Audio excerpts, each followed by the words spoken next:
The Resources tab then is where you're going to associate your duty officers with position listings. Associating them with the position listings doesn't sign them up for a particular shift. It just means that they're now eligible to sign up for their shift. But then, so in order for somebody to be associated with, with like backup on call, they would need to be listed at the Resources tab at backup on call in order to then sign up for those shifts. So you can associate somebody with multiple positions. Somebody can be signed up in both the duty officer role and then also signed up as backup, but they can't be signed up for shifts in both of those roles at the same time. So they might be the primary on call, on Monday, and maybe they're the backup on Tuesday, but they can't be signed up for overlapping shifts at the same time. So when you're searching for someone to associate with a position listing, it's important to note that the search results are not going to be restricted just to your region. So if you're searching for a very common name, you may end up with multiple results, and you can configure your search results screen to indicate the person's region, and Claire is going to demonstrate that for you. That makes it really easy then to not be confused when you're seeing these multiple people listed and wondering which John Smith is yours. So now I'm going to walk through what Anna was just describing and how to actually resource people to a particular position. I'm going to go ahead and share my screen again. Give me just 1 second. All right, so we should be seeing my screen again. So in order to assign somebody to a schedule so that they can both be assigned to shifts and also sign themselves up for shifts, I'm going to come over to the Resources tab. I'm going to begin by signing people up for the duty officer position. To do that, I simply select the duty officer position.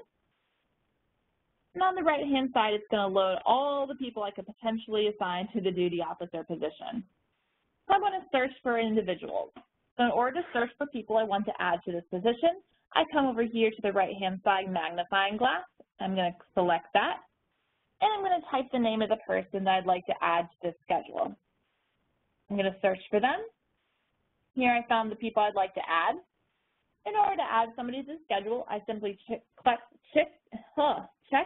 the checkbox next to their name, and you can see that this person has now been added as a resource for this duty officer schedule. I can add as many or as few people as I want to a position. If I wanted to add another person to the schedule, I would simply come over here, search for a second person, select their name, and now I have 2 different people added to this duty officer position on this schedule. And then I would just work my way down and do that for each position on the schedule.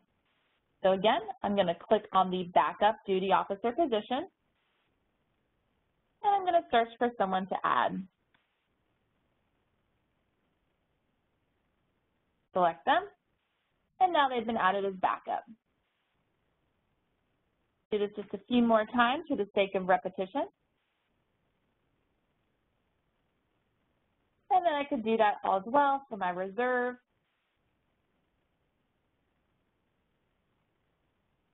Here we go. Alan Van Wyck. And there we go. So now I have several people resourced to each of these different positions on my duty officer schedule. So the other thing that we are able to do, as Anna mentioned, if we're having trouble finding somebody or we're getting multiple people that are showing up with the same name, we're able to add the home region column. So right now, this column already exists in my search because I've already added it. But if you're initially doing your search at this Resources tab, this column won't likely be here. So I'm going to show you how to add this column when you're doing your duty officer search. So in order to do that, I'm going to come over here to the bottom right-hand corner, and I click Configure. Then I'm going to click Modify Columns. And here I can add additional columns. To add the home region column, I'm going to click Add Column. Here at the drop-down, I'm going to scroll down until I find the home region, and then I click OK. Once you do that, the home region will be displayed here, so you can easily identify which person is with your region.